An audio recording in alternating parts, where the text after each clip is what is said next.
Welcome to the Dawgs Podcast with your hosts, Blake Reneker, Zach Kopp, Justin Charles, and Josh All. Hey, what's up, everybody? Welcome back to another episode of the Dawgs Podcast. As you can see, not in studio for all of us today. We have a special guest, DF Sports, coming to us live from Columbus.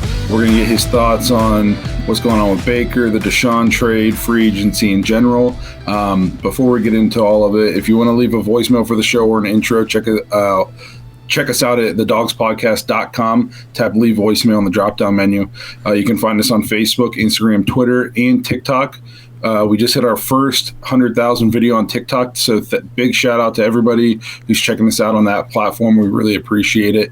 If you're watching on YouTube, please like and subscribe. Make sure you tap the notification bell so you never miss a new episode.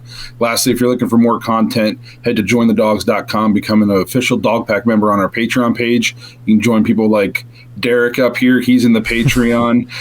You get an extra episode. I'm sure not everybody's happy about that. You get an extra episode every week. We got threads going on in there all the time. People literally all over the world. We got people in the UK and Ireland, San Diego, Florida. We got a president of the Ottawa Browns backers is big in the Patreon. A little bit of everything. It's really an awesome place to be for all Browns fans. So if you're interested in that kind of thing, jointhedawgs.com, become an official Dog Pack member. So before we get into the episode, I know on the last live episode, I said I was probably not going to be on for a while because I was having a child. The child doesn't want to come. So here I am for a little midweek episode. Eventually, I won't be on episodes for a couple weeks, but, you know, I guess the kid knows this is a big week for the sports world, so she's giving me chances to jump on here and do more episodes, so it's good to be here. Just like a woman to keep you waiting, right? Yeah, no kidding. She's grounded, but no. Yeah, there you go. So we wanted to jump in here and do a little midweek episode, just because we don't know how this weekend's going to play out with my schedule and everything, or the other guy's schedule, because they don't have great schedules apparently. Apparently. So, but we do have Derek here today. If you guys don't know, Derek has his own YouTube channel, DF Sports. Check it out. He's always putting out good stuff. We're pretty much Browns focused. DF does everything from Ohio State wrestling. So go, if you're into that kind of thing, go check him out. Hey, it's good to have you today. I'm glad. Yeah, thanks for having me. Find time in your busy schedule to be on here with us. Yeah, the one day I have off, it worked out. Derek's a really hard worker for anybody who doesn't know. Well, some days. Yeah. Just depends. So we want to get your perspective on this because, like Josh and even me a while ago, you were a big Baker guy. People don't believe that about me, but coming out of college, he was the quarterback I wanted. And early in this show's history, I was a huge Baker supporter. I kind of transitioned away from that, and it got me some hate. But I know you've kind of done the same. You were a big Baker guy when we first met you. Definitely, I would say, not a Baker guy now. How do you feel about the trade? How do you feel about what's going on with Baker? What his trade value is? Just give us your thoughts. Yeah, so in terms of the Deshaun Watson trade, right, you cannot put it into perspective how much of a massive upgrade it is.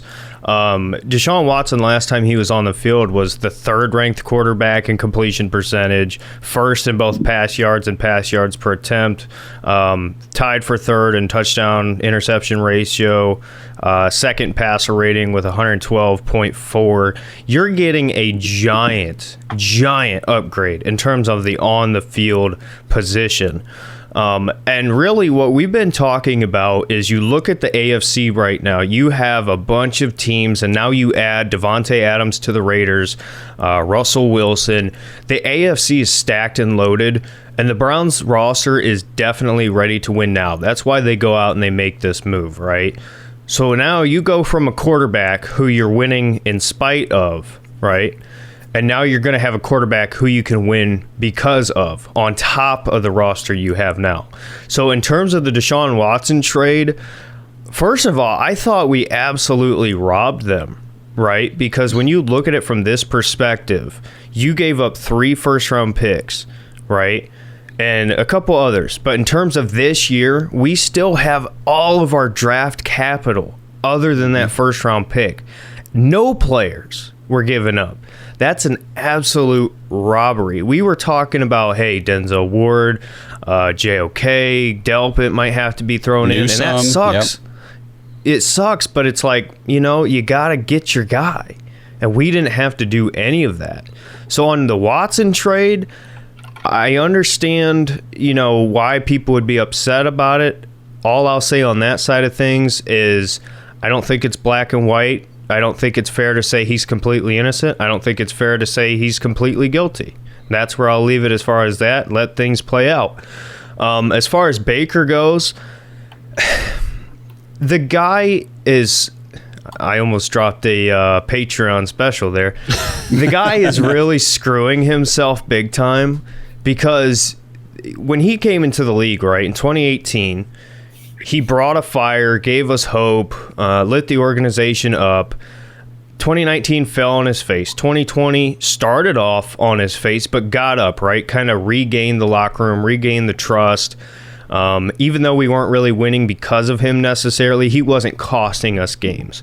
And then in 2021, it was just a complete disaster. I mean, things fell apart quickly. The Odell Beckham Jr. situation. The locker room was torn. The writing's kind of been on the wall for a while, in my opinion.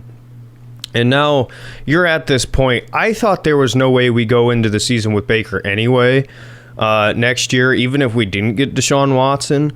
But the fact that the man is out here saying goodbye letters and demanding that he be traded to the Colts, it's like, dude, nobody wants you. Like, I'm sorry. It sucks, but...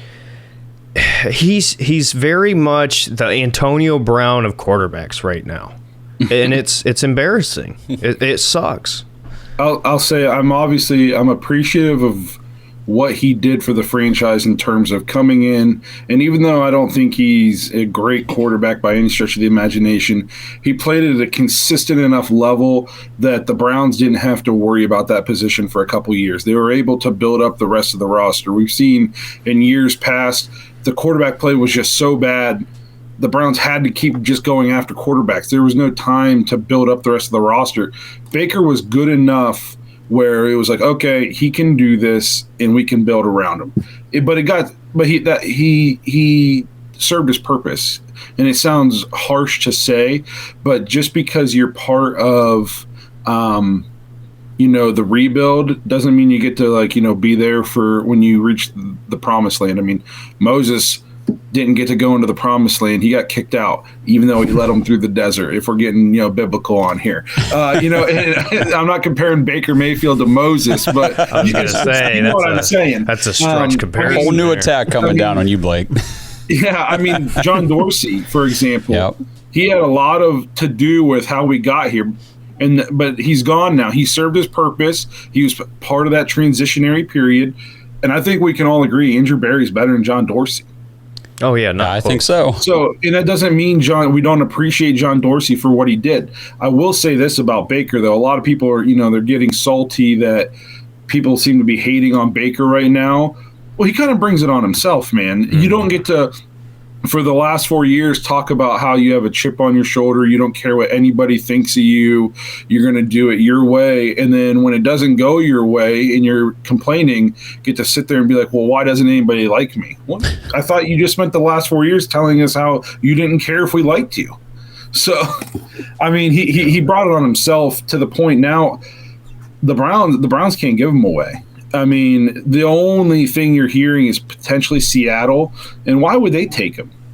He's not – I mean, he's better than Drew Lock, but he's not good enough to make them relevant, especially in that division. So why would they give him $18 million to come in and win 6 games? They can just win 5 or 6 games with Drew Lock and draft a quarterback next year. It doesn't make any sense for Seattle to trade for Baker. It sucks, and I didn't think this at the beginning, but I have a strong suspicion we're just going to have to end up cutting him and swallowing the dead cap hit. Yeah, it's very interesting to see the lack of interest that other teams have in Baker, and it says something that another team like the Seahawks would say, we'd rather keep our – and at this point, we're trying to – what are we hoping to get? Maybe a third-round pick for the guy? So they're kind of saying – yeah, we'd rather keep our mid-round picks and build through the draft with younger guys than take on this former number 1 overall quarterback. I mean, it's not like he's 35 years old. He's 26 or whatever. He's young. He's still on his first contract. We can't give him away. I think if he gets cut and we had to pay his $18 million, and then the next team that signs him gets to sign him for whatever they want, and he gets to kind of choose, then I think you'll see the market pick up for him a little bit. I still don't think he'll have a ton of suitors, and I don't think there's a single team in this league where he signs and he's just anointed the starter. I don't think that team exists. No matter what team he goes to, he's going to be competing for a starting job, or he's signing on to be a backup and hoping that the starter gets hurt or doesn't play well or something of that nature. So Baker's going to have to humble himself, because I don't know if he has that in his mind that he can do that. Let me ask you guys what you think. I keep seeing a lot of things about why don't we just keep Baker for if and when Deshaun's suspended, he can play the 6 games, and if he plays well, he raises his trade interest. I can tell you what I think, but I'll let you guys. What do you guys think about that? There's no way in hell. I mean, he's not stepping foot back in that stadium. And I'd say this. I personally don't believe we're going to cut Baker. I think what's going to end up happening is you're going to convince one of these teams, whether if it's Carolina, whether if it's Seattle. And the problem is we just saw the Carolina Panthers take this risk a couple years ago on Sam Darnold, right? And it flopped and it failed big time. Now, the problem is with this massive contract, right, the Browns are not going to be able to ship him off most likely and just have another team pay that entire contract. What we're going to have to do is we're going to have to call up Seattle and say, all right, listen, let's do this. We'll go ahead and trade him to you, and we'll eat maybe half or just about half of that contract, but you have to give us a decent pick, whether if it's a 4th, whatever you can get. That's the most likely scenario. I don't see AB cutting him. I just can't. And I've had people tell me that too, of, well, we should just hold on to him and play him till Deshaun's not suspended. No. Baker Mayfield, it came out that he was planning on sitting out, right? This is the kind of person he is. And I hate to tell you this, but Baker Mayfield is fake. And if you think that Baker Mayfield is going to walk back in his house, air quotes, and be fine knowing that he's not going to be the guy, that's not who he is. You have to understand who Baker Mayfield is as a human being. Why did he leave Texas Tech? It wasn't because he's not good. It's because he's not comfortable with it. He hates not being the guy. So, I mean, it's a tough scenario. It's a tough situation. I don't know. I think he'll go to Seattle, would be my guess. I think they're going to try to eat some of that cap. Seattle's going to have to eat some of it, and hopefully they can work it out. Maybe Cleveland gives up like a 6, and we get a 4th or something like that. And that's why I think it's still going on, right? Because I thought as soon as we got Deshaun officially, Baker'd be out the door the next day. But I think there's just so much that's got to go into this. To try to work it out for both teams, it's just complicated at this point.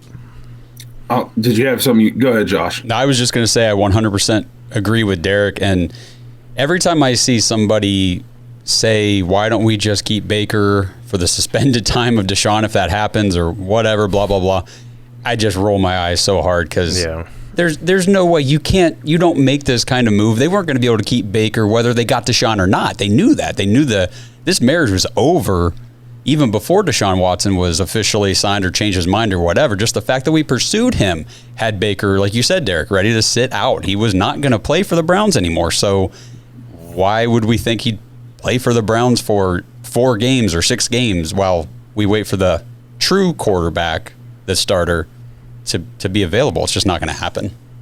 And you know what the funniest thing is? Just jump in here quick. If in a crazy alternate universe, right, where Baker Mayfield is somehow starting next year, you know what he's doing, right? he's going to be throwing absolute bullets trying to hurt all of our receivers, trying to get back at us, because that's just who he is. I mean, that's just what he does. I'll say this. There's no point in keeping Baker to be your back. You just signed Jacoby Brissett. Right. I fully expect the Browns offense this year I'm not going to say it's going to be completely different. I'm going to use the word it's going to be evolved, but a lot. I think there's going to be way less 3 tight end sets, way more 3 wide receiver sets. Now I think we need to still go get another receiver in order to make that happen. If you're listening, Jarvis. And I think we're going to see more plays with designed runs, more things with rollouts, for a mobile type quarterback.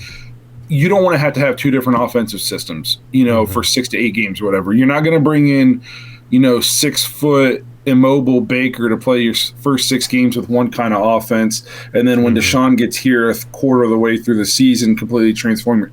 With Brissett, you can do a lot of the same things that Deshaun can do. Obviously, he can't do it to the level that Deshaun can, but you can have the same offensive philosophy, the same offensive system. It doesn't make any sense to keep Baker. And like you guys said, there is no way ever Baker would be a backup in Cleveland. He would never, ever, ever do it. He wasn't even willing to play here when he just knew we had a meeting with Deshaun. He's definitely not going to play here knowing that in 6 games or whatever, he's out no matter what. So, well, and could you honestly imagine if they – and obviously this is really – I almost feel dumb saying this because there's no way, like you said, in Derek, this would ever happen. But you imagine them rolling Baker Mayfield out there week 1 in place of Deshaun Watson, and we get our butts kicked or he throws 3 picks and we lose, and then the fans are like, did he throw that game? There's no way. And they brought in Jacoby Brissett knowing, like, full well, Jacoby, you're coming in to be the backup. He knew that when he signed. So at least we have that in place with the guy who would potentially be filling in if a suspension does come down. Yeah, and to Blake, sorry to cut you off, but to your point about wide receiver, I think this is one thing that a lot of people, when they look at this trade, that they're not really thinking about, right? So the Browns still have all of their picks this year except the first. We're not using all of those picks, right? So to me, if I'm Andrew Berry, and I know maybe this is wishful thinking, but my belief is that something along this line will happen. You're going to package some of those picks and move up into the bottom of the first round and grab a wide receiver if he falls that you like. A Jamison Williams, a Chris Olave, maybe a Treylon Burks, even though he had a bad combine. Because I think it's very, very important when you look at our wide receiver room as it stands now. We don't have guys here long term, really, other than Donovan Peoples-Jones and Anthony Schwartz. So what you would be doing is essentially, I'm going to move up into the first round. You're going to have that 5th-year option, and you can take one of those guys, or even like a Jahan Dotson. And then you can ensure that on this team where you're going to run into cap issues down the road, you have that guy for the 5 years of Deshaun Watson's contract guaranteed. So you won't have to constantly worry about at least one of those wide receiver positions. So I could see a scenario like that happening. Now, maybe they move up for an edge. I don't know. But to me, if you're going to invest $230 million in guaranteed money, I'm going to try to keep a guy paired up with that guy to ensure for all those 5 years that we have that pairing. Just makes too much sense to me. I agree 100%. I am kind of, and we haven't done any mock drafts on the show yet, and we're going to get into that here in the coming weeks, but I want to do some mock drafts where we mock the Browns trading into the back end of the first round, depending on what receivers, slip or slide down the first round. No, I agree. I definitely think whether it's the end of the first or still early the second, the Browns are still taking a receiver. There's no way that we're not. I think what some things are lost right now, too, is Deshaun doesn't necessarily need, like we were talking about how we need to completely revamp the receiver room. Yes, we still need to upgrade it. Deshaun Watson led the league in yards passing, throwing to Will Fuller, and that's it. Mm-hmm.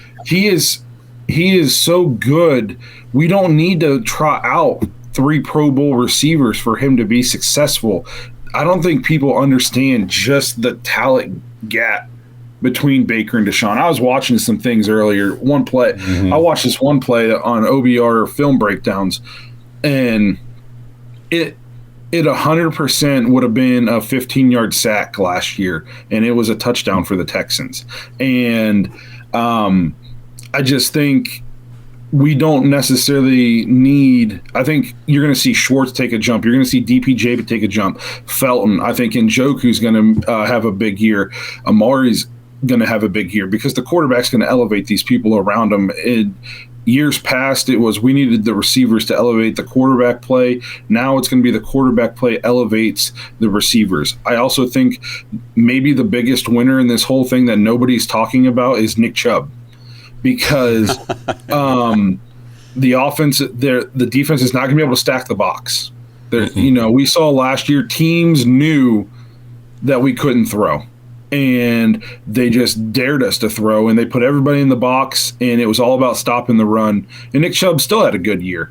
Now what is going to happen when they have to play a more, honest defense, defend the whole field?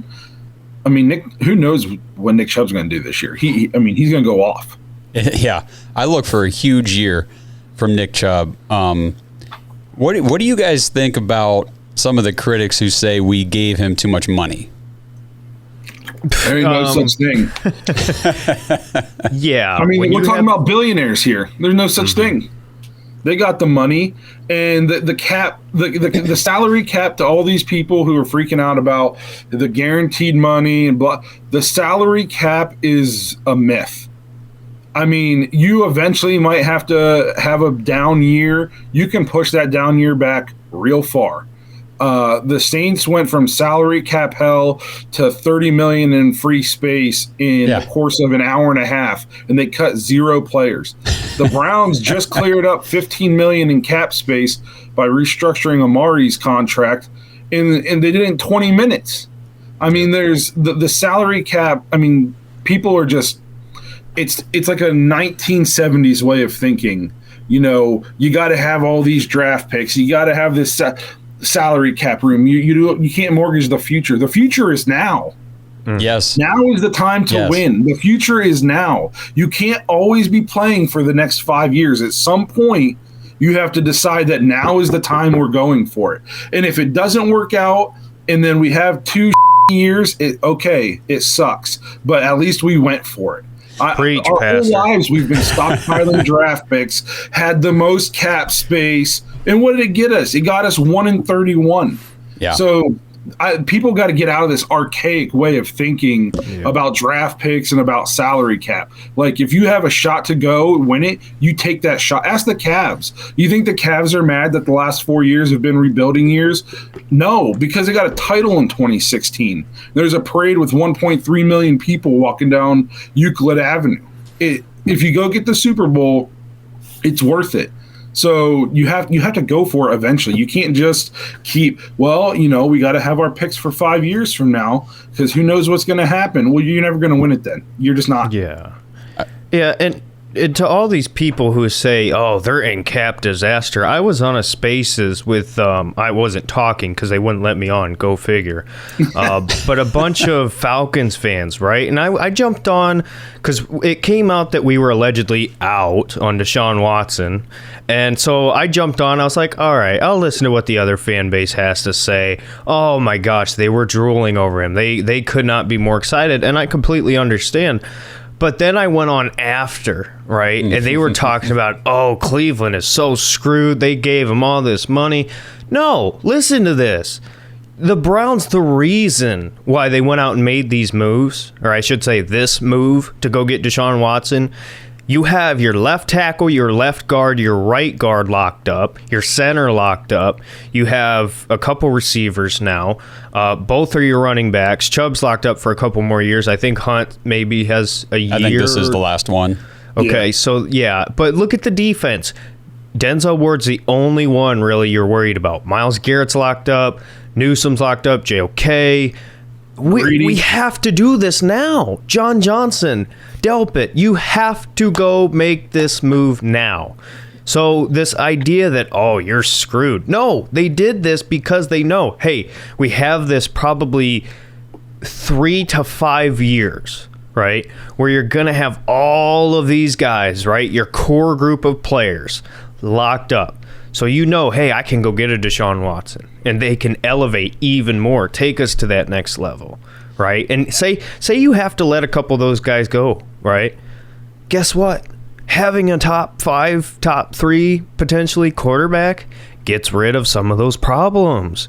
We've been used to mediocre progressive for the last how many years, and it's like we're thinking that the team has to be perfect. No, they don't have to be perfect. That's the difference between a great quarterback and a mediocre quarterback.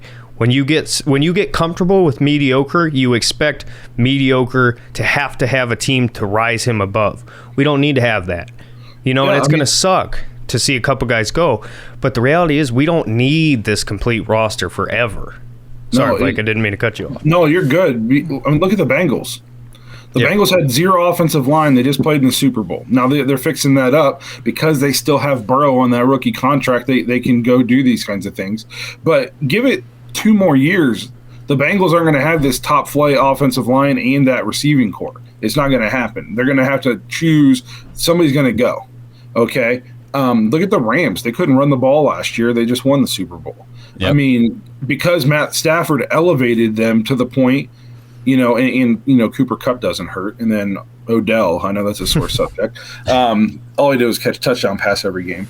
Hey, Blake, I got to ask you real quick. OBJ wants to come back. Would you want him? I would take him back, but I don't think there's any way he'd ever come back. I think when he was here, I don't believe in he didn't try and he sabotaged his career. I don't believe any of that. But I think when he was here, he tried really hard and he wanted to be successful, but he also knew, once my time's up here, I'm gone. Yeah. I don't think Odell wants to be in New York or he wants to be in LA, in one of these big cities. And that's fine for him. And I don't fault him for that because while he was here, I think he tried.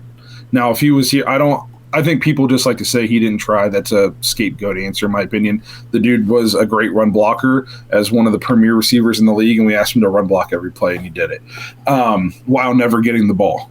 So I don't subscribe to that notion that he didn't try. He might not have wanted to be here, but he still tried. I do want Jarvis back. I want Jarvis back really, really, really bad. Yeah. Blake, you said about Browns fans and the mentality of stockpiling picks, and you can't mortgage the future. The future is now. I think that there's a very large faction of Browns fans who just don't know how to think in the future is now terms.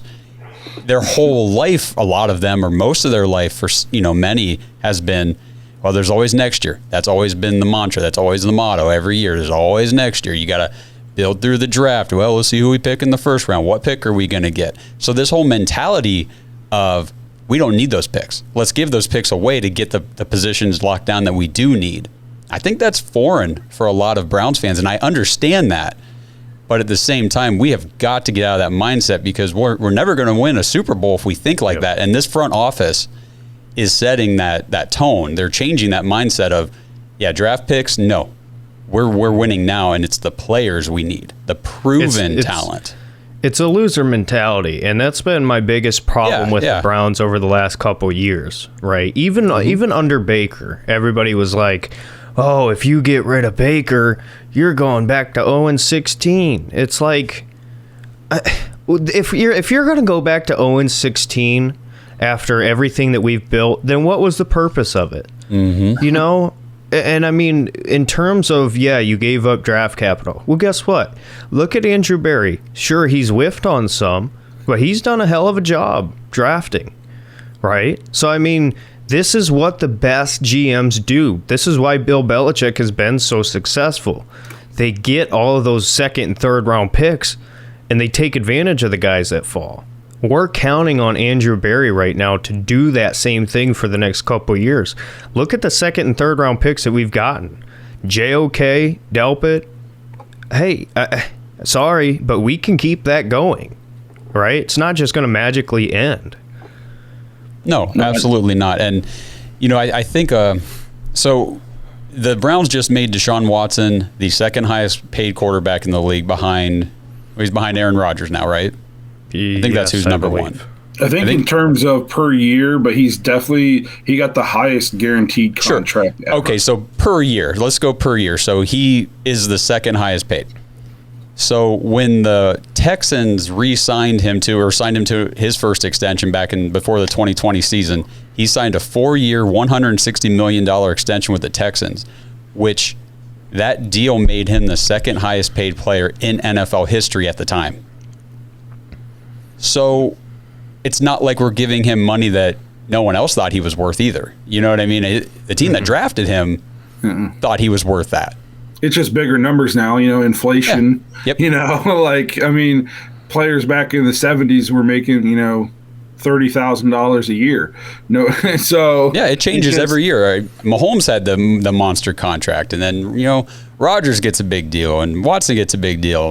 Pretty soon it's going to be Burrow and Herbert are going to be the highest paid players in NFL history, and the cycle just keeps going. Yes. Well, and I don't think people realize too, like the salary cap it's expected to go up a ton next year. Mm-hmm. So his cap hit this year is only $10 million, right? Or something like that, or $1 million. Or I think it's $10 million. And then so his cap hit right now for the following years might look crazy high, but not when the salary cap jumps up a ton. It's gonna be a way less percentage.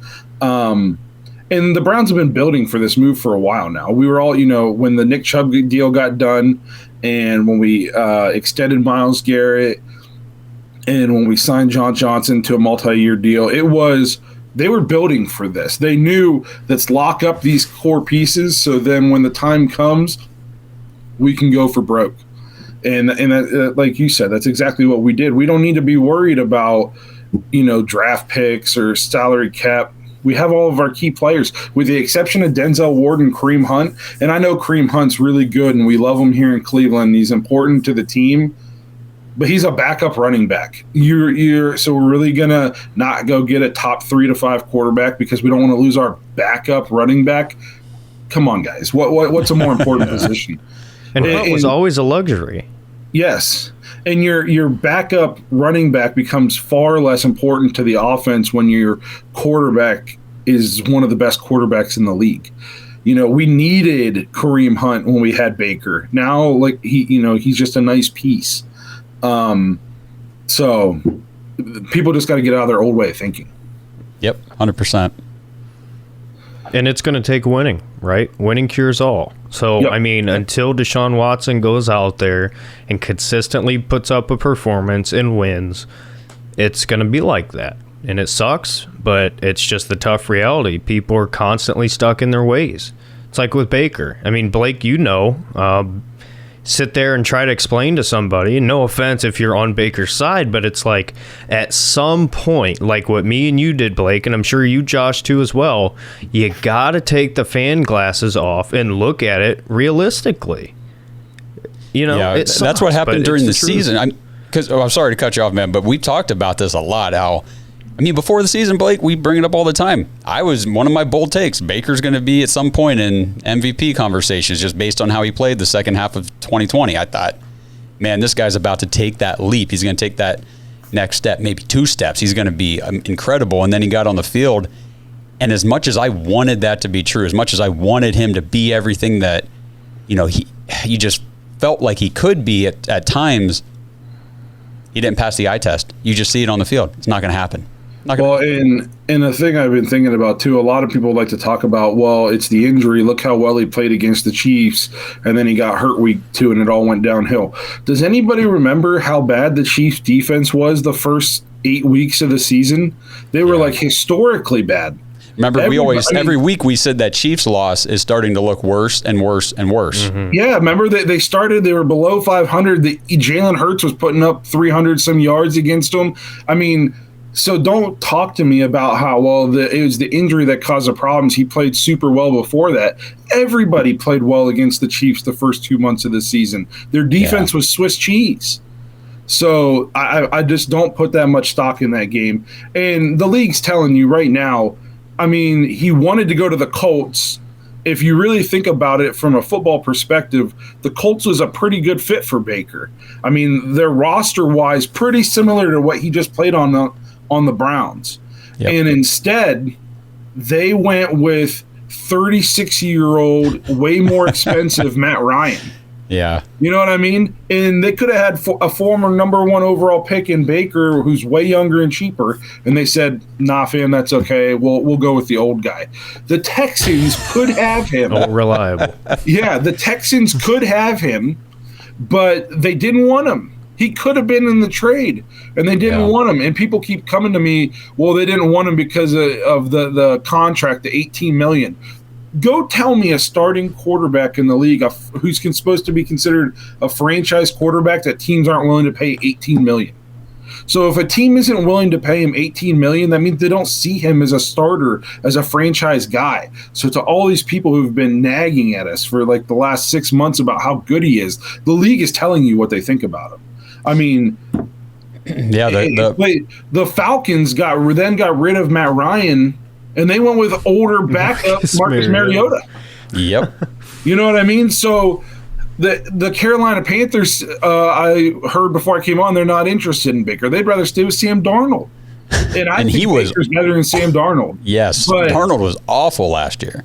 But again, it's one of those things. The league is just, I mean, they're telling you what they would think. And anybody can say anything about how we overpaid or we shouldn't have wanted to go for Watson. We weren't the only team in the sweepstakes, okay? Yep. There was about 14 teams who wanted him, and then there was, the 4 teams that were the finalists that he was considering. All those teams were about to go for broke for him.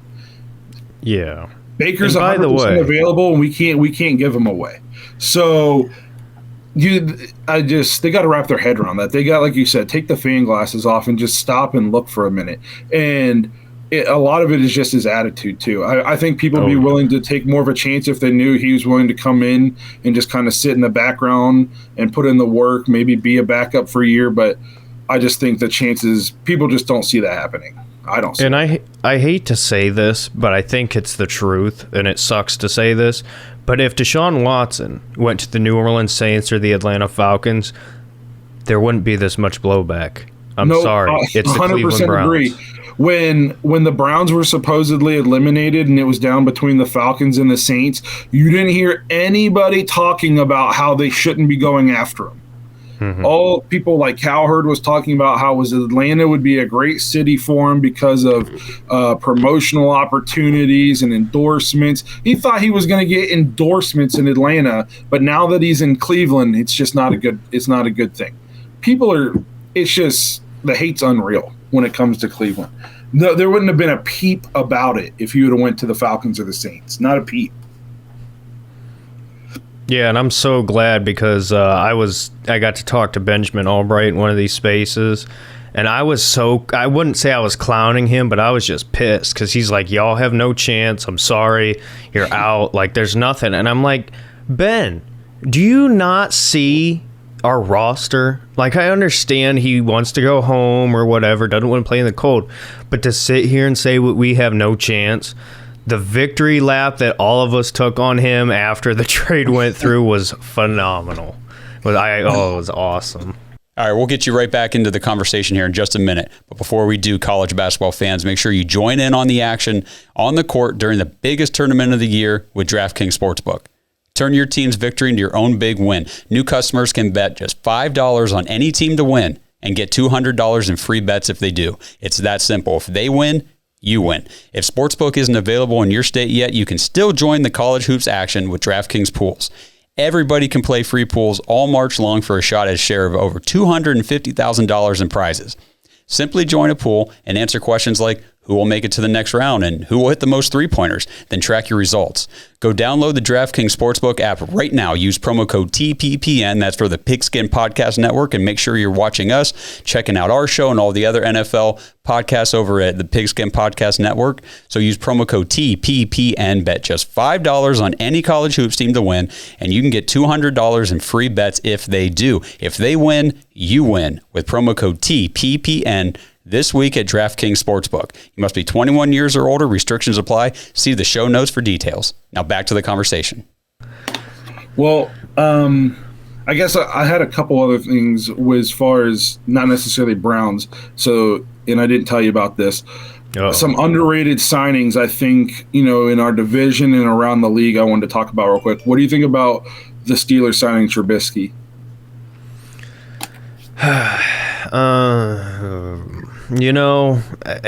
It's kind of interesting, right? Because Steelers fans' take on Trubisky is, we just massively improved the quarterback position. And I'm like, all right, you just got Baker Mayfield.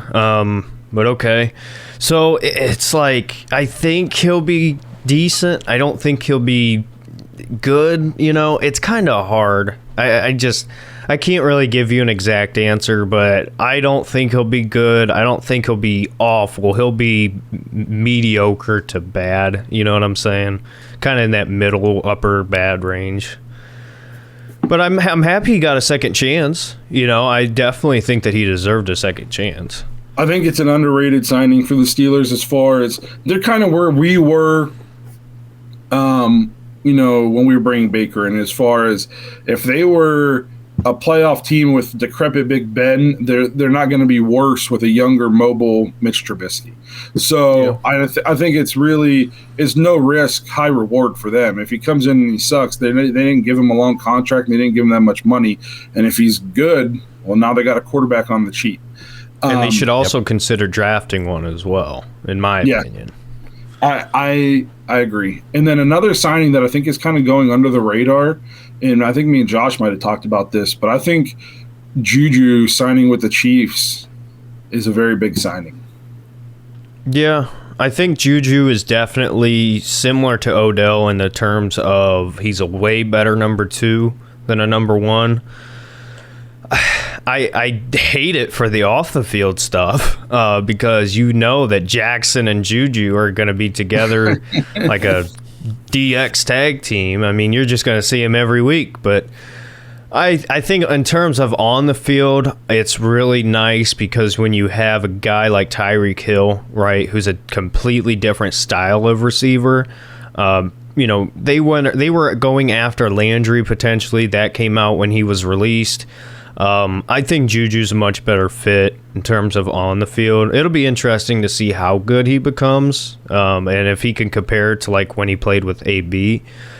But the off the field stuff's going to be hilarious to watch. I think he's going to blow up. I really do. I think because he's going there and he's not even going there as a number 2. In reality, he's going there and he's going to be a number 3 because there's Hill and then people are going to still be more concerned with Kelsey. He's going to be wide open a lot. And we've seen the way he can produce when he's going against, the team's second best corner, third best corner, not getting double teamed. Plus he's going from playing with a Big Ben who couldn't throw the ball 10 yards to Patrick Mahomes who can throw the ball the whole length of the football field. So to me that it's kind of scary. I think that's going to really change their offense. This whole time they've been really good. It's been Kelsey, Hill, and Mahomes. It's been and then teams have kind of figured out like, well, if we bracket these guys and don't give up the big play, we make it tougher on them. And they were still in the AFC Championship game. I think this adds an element to their offense that's going to make them way tougher to defend. So that was one of the signings I thought was pretty underrated. And then the last one I wanted to ask, Miles Jack. That's what I'm scared about. Yeah. Anytime the Steelers make a defensive addition, I just know it's going to haunt the Browns for the next 10 years. So I've just come to grips with that. And then lastly, what do you think about the Raiders? They've made some pretty big moves. Obviously, adding Devontae Adams. Yeah, the Raiders are an interesting one, right? Because you saw the Broncos go out and trade for Russ. That was an obvious. And then it's like, all right, we'll see what happens from here. And then all of a sudden, Khalil Mack is a Charger. And it's like, what? Okay. Now you got Joey Bosa and Khalil Mack. And then J.C. Jackson goes to the Chargers. And it's like, okay, this division is ridiculous. And I had thought that Devontae would be a Raider just because they'd been flirting with it for so long, it felt like. But after Aaron Rodgers re-signed, I thought, okay, Devontae will play another year. And then all of a sudden it's like, boom, there he is. I think the Raiders will be a good team. I think they'll finish last in that division, though. And it's not because they won't be good. I just think they're not really complete. I know their edges are great. And like you said, they went out and made a couple other moves. But in terms of competing with Justin Herbert, Russell Wilson, and Patrick Mahomes and what they've built, it's great to build a team like they are. But in that division, they're not up to that level yet. So, good for the Raiders, but it kind of sucks that you're stuck in that AFC West. That's the tough part, man, because I really think with their additions, if Josh McCown can coach just a little bit, they're going to be tough. They're going to be super tough. And my only hope is that division, they just all beat up on each other. Yes, that would be ideal. But there's the same thing I think people are probably saying about the AFC North. I think outside the AFC West, the AFC North is probably the next best division. So it's the AFC in general is just going to be tough. It sucks. It sucks that the Browns chose this 5-year window to be good, because so did every other AFC team. Yeah. That's why we had to get the quarterback. Yeah. Yes. I was just going to say, I've got no fear in any game. No fear. Because I know our guy can get it done just like Mahomes, just like Allen. Mm-hmm. So, I'm not saying we're going to win every game and be undefeated every year. That's not what I'm saying. But when you have a guy like this, you don't have to worry about it. We don't have to sit there and worry about Deshaun Watson pump faking 500 times, not stepping up in the pocket and getting sacked or throwing a pick when he has a guy wide open in front of him. It's just not happening anymore. So I will say I spent a lot of the last couple of years before every Browns game being hopefully this is a game that Baker plays well. Yeah. And you're yeah. You know what I mean? And now I don't have the concern anymore. I know coming in, I think we got a puncher's chance. No matter what happens, we're going to have a shot. So I feel really good about the trade. I know some people don't. Some people don't like it because of the money. Some people don't like it because of the draft picks. Some people don't like it because of other things.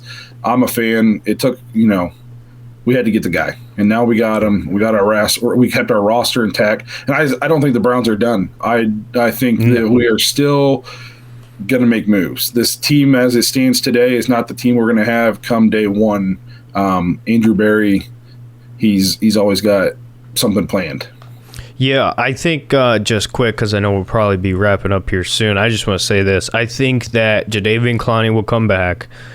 I think watch out for Akeem Hicks. I know that you don't really spend a lot of money at D-tackle in this front office, but Akeem Hicks, it's kind of weird, right? Normally we compare draft players to current players. If I had to compare Akeem Hicks to a guy who could be who is in the draft this year, he reminds me of a proven Jordan Davis, a guy who's just massive and a game wrecker. So I think that the Bears cutting him was probably not expected. Obviously, we're not Bears fans, so I can't tell you, but I think that's a signing that's going to happen. So I'm looking at Clowney, Hicks, Fuller for sure, and then a draft pick at wide receiver at least will be the moves that I'm expecting. Now, safety's one to look out for, too. I wouldn't be surprised if they went out and they got a third safety who's kind of a hybrid guy. I got my fingers crossed on Peppers. Don't know if he would come back or what the contract would be, but I would like to see that. But we'll see. Anything's better than Ronnie Harrison at this point. Harrison definitely didn't. He played well for a couple of years. Last year was a little bit of a letdown. Anything you want to add, Josh? Nope. I think that kind of, Derek, I just appreciate you coming on.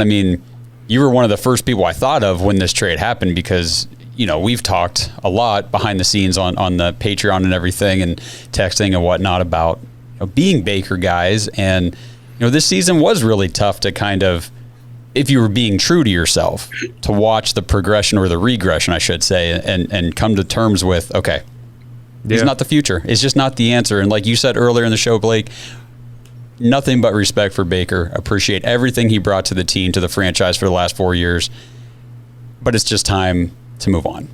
Yeah. And to everybody who said to me 2-3 months ago when I said Baker won't be back, y'all can I know this isn't the after hours, but there you go. Hey, listen, I fought every urge. I fought every urge to come on here and say I told you so the last couple episodes, because I'm pretty sure that I went back and watched videos of me even after the Lions game saying like this guy's not going to be back next year, and people gave me the writing was on the wall, and people gave me crap for it. So, but apparently I'm a better man than you, because I haven't really tooted my own horn these last couple episodes. But it's just quickly. I tweeted this out. Deshaun Watson's known for the arrow celebration, right, where he goes like that. That was really embarrassing. I don't know why I did that, but you know what I'm saying. So I tweeted a great imitation. I said that was the final arrow, but in the heart of the Baker defenders, and it's like that's when it died.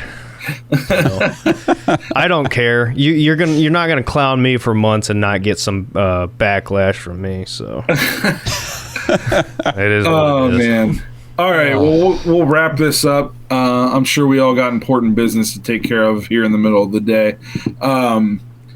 We just want to do this midweek episode for you guys. It's just too much stuff going on to wait a whole week and a half before we put out another episode. We wanted to get Derek's slots. I was happy to be able to jump in and do one more episode. I swear this will be the last episode I probably do for a couple weeks now, because are you naming your kid Baker? No, I am not. But the kid's going to be here Friday at the latest. So this will be my last episode for a few weeks. The other guys should be on here, though. We're working with them to match up their schedules. So don't leave us. I know you guys all come here to watch me, but I'll be back, I swear. Thanks for checking out this episode. Thanks for making the live when we did that a few days ago. That was a huge success. We really appreciated that. That was the biggest thing we've done in a while. And again, thanks to everybody who's checking us out on all our platforms. The TikTok thing, it's kind of blown up the last month. We didn't really see that coming. It kind of came out of the blue. So we really appreciate everybody doing that for us. Go check out Blake's OnlyFans. Yeah. Hey, I'm just saying I show a little skin, but that's how you have to do it to get views on TikTok. Just a tease. So make sure you guys go check us out on there, me and my cleavage. And we'll see you guys sometime in the near future. Thanks for listening to another episode of the Dawgs Podcast. Make sure you subscribe to our YouTube channel and follow us on Twitter at the Dawgs Podcast, and become an official Dog Pack member and join thedawgs.com.